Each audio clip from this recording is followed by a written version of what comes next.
Welcome back to our YouTube series, where I'm joined by senior leaders from across Royal Mail and Parcel Force worldwide, who will be sharing their insights and expertise.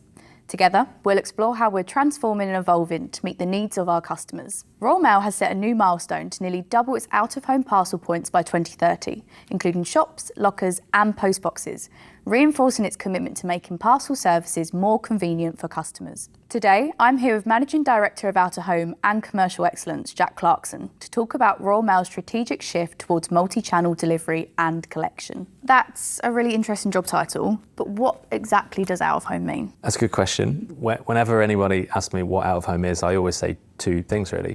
The first of which is it's a way to optimize your cost structure. In logistics, the more parcels that you consolidate into a single location, whether that's a shop or whether it's a locker, the better, because ultimately that is one journey by the courier.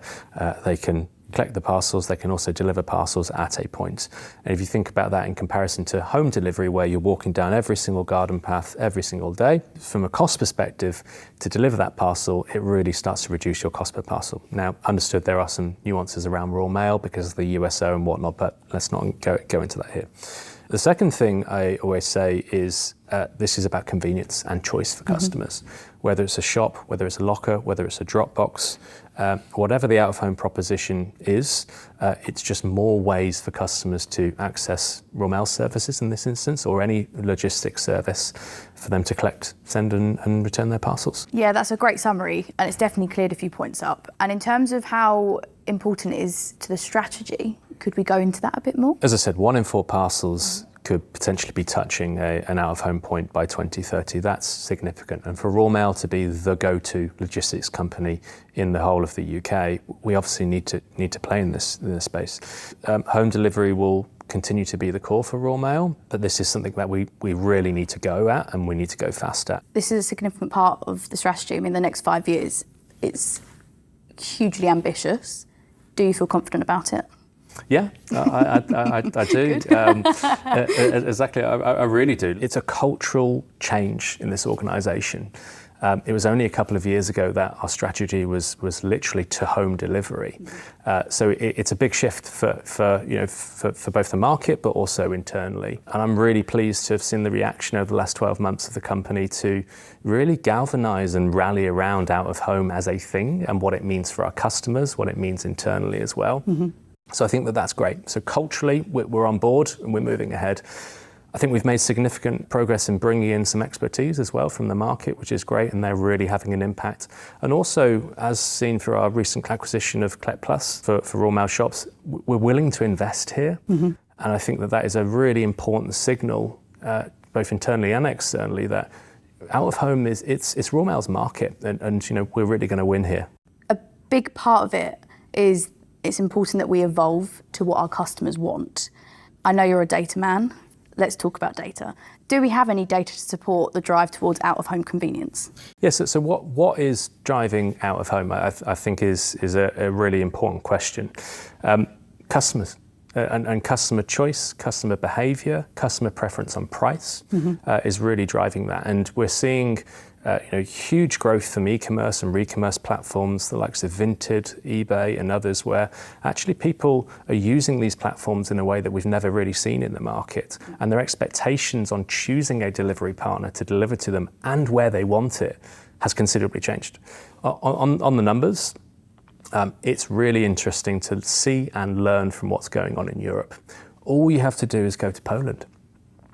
If you've ever been to Poland, you see locker banks absolutely everywhere. PUDO is a really significant place and choice for customers, and actually 70% of the parcels in Poland are going to an out-of-home point. That is massive. So really it's overtaken home delivery. If you look at Czech Republic, that's about 50%. And if you look at Germany, which is actually our closest market comparison, it's about 20% of parcels are going through out-of-home points now. In the UK, we're roughly, depending on who you ask, about 10% in the market today. But by 2030, we predict that's going to be 1 in 4 parcels touching an out-of-home point. And it's really significant. So again, as Royal Mail, we need to react to that. It was announced in the press recently that IDS have acquired a 49% stake of Collect Plus. This is a huge moment for Royal Mail, and yet another major milestone in Royal Mail history. Could you explain a bit more about that? Sure, yeah, you're right. It really is, and it's been fantastic to get that over the line. Shops are a significant part of any out-of-home network. They give capacity to your network for the many parcels, millions of parcels that are dropped or sent there. So they're a really important part. We've got 11,500 post offices. That's a really significant part of our network and will continue to be a significant part. But really, we wanted to bolster that. And over the last 18 months, we've made some really good progress in expanding with Collect Plus. We're now in 8,000 Collect Plus stores, and that's really grown significantly and very fast. And we've seen the benefits of that, and our customers have reacted well to it. We've seen the strength of the network, which is great. So this acquisition was really just a next step, to be honest. And very proud to say Royal Mail is creating its own high street presence. That is a brand that will be all over the UK. We're in 8,000 shops now. We do have a choice to go significantly further than that into much of the PayPoint network, which is, I believe it's over 27,000 stores. So it's a lot. The only question is really how far. That's really exciting. Could you tell me a bit more about the shops? Sure, yeah. So I agree. It's really exciting. We've created the brand Royal Mail Shop. We've been very deliberate to not call it Royal Mail Parcel Shop because we believe in the retail footprint. We believe in all the future opportunities that such a footprint can bring, which is great. Customers will be able to collect their parcels, send their parcels, return their parcels. They'll also be able to purchase T24 and T48, so our commercial products, over the counter for the first time anywhere outside of post office. So that's really exciting as well. All stores will sell stamps, so giving more access for our customers to purchase stamps as well. So with regards to rollout, so we'll have 8,000 stores before Christmas, all branded as Royal Mail.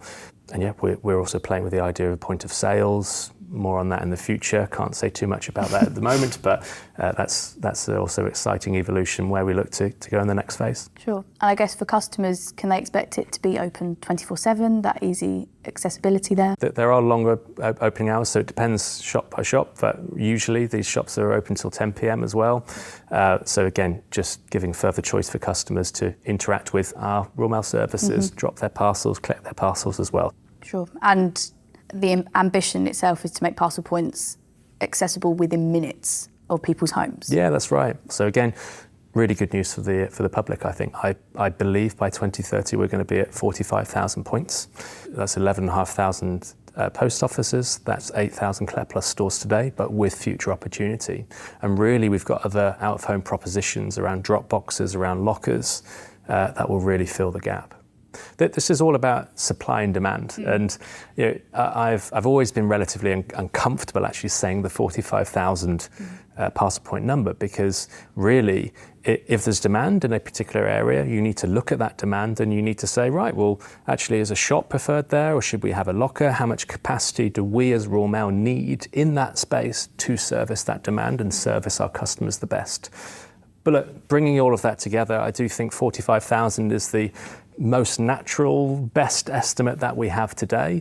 And as I said, that will be filled through shops, through lockers and through other out-of-home points. Yeah, it's definitely a watch this space over the next 5 years. Definitely. It does remind me, traditionally with post boxes, they're 5 minutes within people's homes. So how are we choosing the locations for our new Parcel Point network? So today we have about 2,300 lockers. We partner with a very key partner of ours called Quadient. So they've got about 1,700, and then we make up the rest, where the Royal Mail red lockers that you may or may not have seen, we've got about 600 of them today, which is great. We started that network of our own, the Royal Mail red locker ones, a year ago. And honestly, the progress that we've made in this time has been substantial, and it's been fast. Yeah. And do you think these additional lockers will encourage sending to grow too? I think so, yeah. The good news is that so far, we've had this groundswell of confidence in our plan, and really culturally, people have really taken to out of home. The good news is it's very visible. So there's literally lockers on the street with Royal Mail branding. That's very visible. So a lot of people are getting behind that. Which is helping the cultural shift. At the minute, the UK market is mostly drop-off and returns. Collecting from a locker or collecting from an out-of-home point, it's it's not substantial in the UK. It's growing, but it's not substantial. One of our major competitors has really pushed that forward, which is great. So they're training the UK public to use lockers in that way. And really, I think this is about uptake. And my strategy is, I've always said, win drop off, you win. What's really struck me is the rapid growth around lockers. But where can we expect to see them? Yeah, so we've announced some really exciting partnerships for our locker footprint outside of Sainsbury's. You may have seen we're scaling that. Co-op, motor fuel groups, so that's many petrol stations all across the UK. Many more announcements on locations to come in the near future. It was really important as we were starting to make these big partnerships, because that gives us scale early, right? So if you can partner with the likes of Sainsbury's, for instance, they've got a footprint of anywhere around 1,500 supermarkets, convenience stores. That's a lot of lockers potentially for us, right? Now, our challenge for our site acquisitions team is to take those partnerships, leverage them, get as many lockers as possible in the right locations, but also, what about the independents? What about the street corners? What about the universities? What about the small shop on the corner? That is really useful for a locker to be there for a customer. That's where we now really need to push and find those locations. Yeah, that holistic view. So people are doing their shopping, they can drop off their parcel. Exactly. What would that experience look like for a customer? What can they expect when they arrive at these lockers? So lockers are 24/7. Customers can interact with them at whatever time they like, however they like.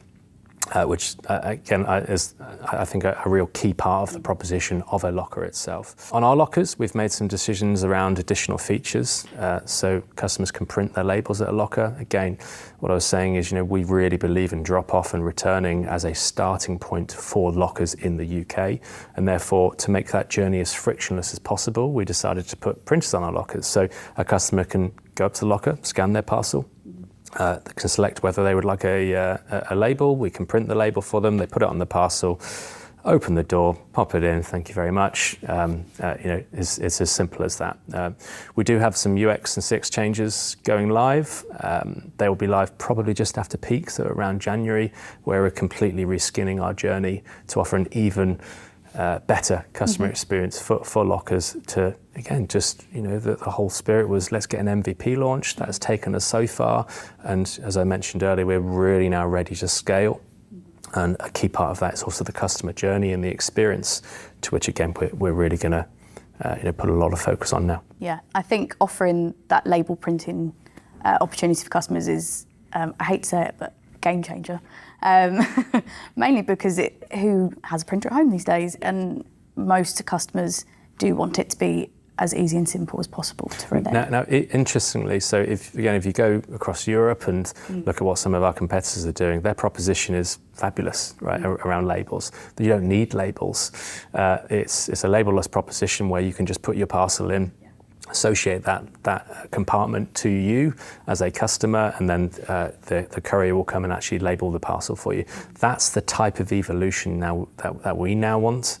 It needs a bit of work, but that's really where we want to get to. Yeah, no different, I suppose, to the parcel postboxes, which have been retrofitted and more commonly known as postboxes of the future. And one of the biggest changes to postboxes that we have seen in Royal Mail history, a big part of that is the digitalisation of it. What's the response been? Amazing, and I absolutely love this. I think it's an excellent work from many people. So when we were launching Out of Home, again, I covered it a bit earlier. I was asked from the board to go and launch this team, to launch an Out of Home as a proposition, lockers, shops, and how we're progressing. The postboxes were a really important point of the thinking, because again, sticking with that thread and dropping and sending items, well, what's more convenient than your postbox? And really the idea was inspired around COVID. So you may or may not remember, these COVID test kits were dropped in postboxes all across the country. We put on additional collections across 30,000 postboxes out of the 115,000 that we have. So we were really starting to just play with that idea, which is what's more convenient than a postbox? How many parcels will actually fit in this postbox now? So we went away, we did all the maths, did all the economics of what that might mean. And we came up with really quite an outstanding stat that across our 115 post boxes, there's 36 different types. We segmented them to small, medium and large. And in our medium size, over 35% of our parcels today, Royal Mail parcels, would go into that medium-sized post box. So we started to then play with that and think, well, what if you can actually make these post boxes bigger? What does that mean? How can you fit a shoebox in these post boxes? And we got to the design where actually now 55% of our entire Royal Mail parcels that we ship every single year will fit in a post box once it's retrofitted.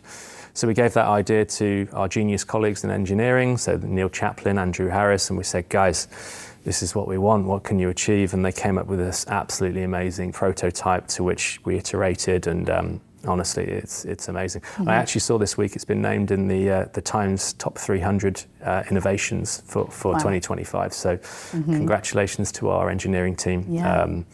It's going to make a real difference. Yeah. What are some of the exciting changes or adaptations that customers can be expecting or have seen already? Yes, so the important thing is these post boxes are now digitally enabled. What I mean by that is they're connected, right? So we can see how many parcels, how many items in that particular post box at any moment in time.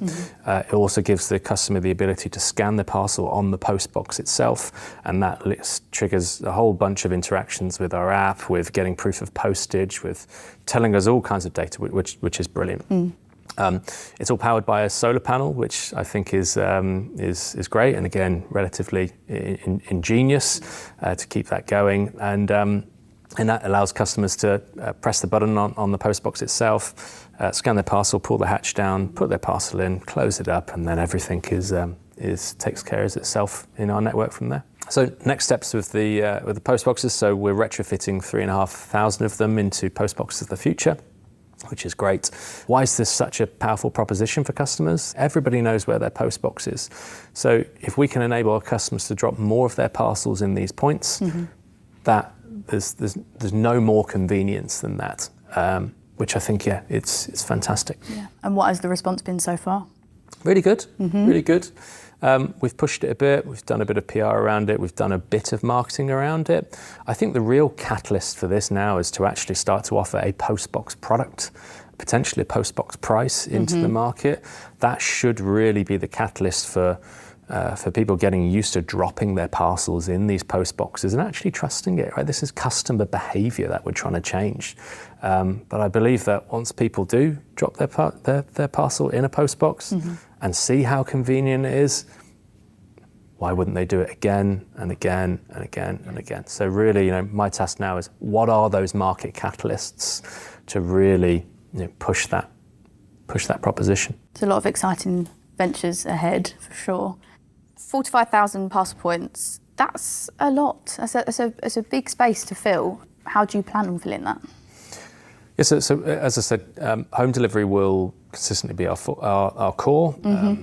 Naturally in the market, as I said, the market is really transitioning into out-of-home delivery. So that will help. But there are some really important actions that we can take as Royal Mail and also encourage our customers to do with us and for us. So my first point is, if many of our customers aren't currently enabled for out-of-home, as in offering their customers to our out-of-home points, whether you're a small business, a medium-sized business, or whether you're an exceptionally large enterprise e-commerce business, I would encourage you to speak to our sales team and get our out-of-home points as a choice for your customers. I think that will help. So really embedding in that checkout and enabling our customers to choose Royal Mail and to choose that location is a really key part of our strategy and where we now need to go. And secondly, we need to invest. We need to invest across our app. We need to invest across web. We need to invest around what we call services in a use, so surfacing these locations to our customers and making sure that, again, that is as frictionless as possible.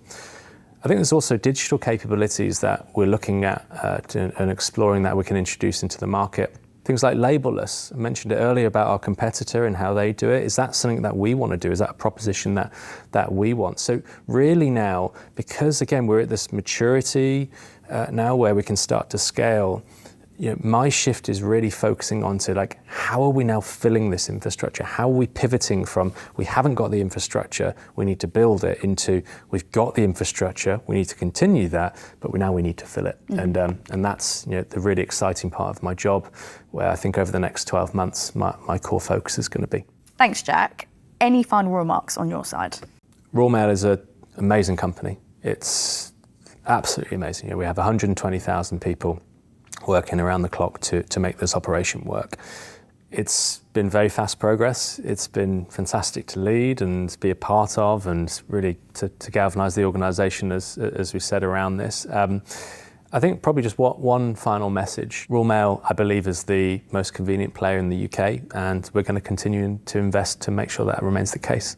Sure, absolutely. Well, thank you for your time today. Thank you. That's it for today's episode. We hope you discovered something new about our ever-increasing Parcel Point network. If you enjoyed this, don't forget to subscribe, leave a comment, and share it with someone who'd love it too. Until next time, you can keep up to date through our socials, and you can also find out more on our website. Thanks for watching.